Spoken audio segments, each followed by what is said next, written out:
અરવલ્લીના મોડાસા ખાતે અડાઆઠમ પંચાલ સમાજની સામાન્ય સભા યોજાઈ હતી, જેમાં સંસ્થાના પ્રમુખ કુશ્કીના પ્રવીણભાઈ એમ પંચાલ, સોમાભાઈ બી પંચાલ, અમૃતભાઈ ડી પંચાલ અને વર્તમાન પ્રમુખ પ્રવીણ ડી પંચાલના નેતૃત્વ હેઠળ મોટી સંખ્યામાં જ્ઞાતિજનો હાજર રહ્યા.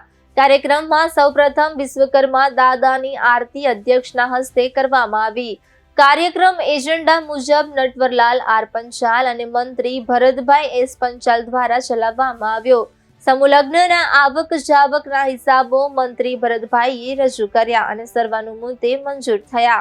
આ પ્રસંગે સમાજના અગ્રણીઓએ વધુ સહકાર આપવા, દાનમાં વધારો અને કાર્યક્રમને જમણવાર સહિત સુંદર રીતે સંપન્ન કરવાના સૂચનો આપ્યા.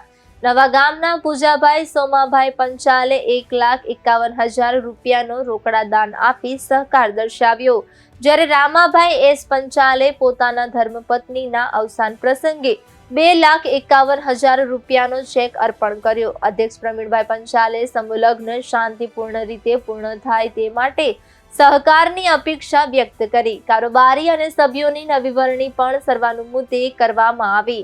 પ્રમુખ ભરત પંચાલ, ઉપપ્રમુખ નટવરલાલ પંચાલ, અધ્યક્ષ શિવુભાઈ પંચાલ, સહ અધ્યક્ષ રામાભાઈ પંચાલની વરણી કરવામાં આવી.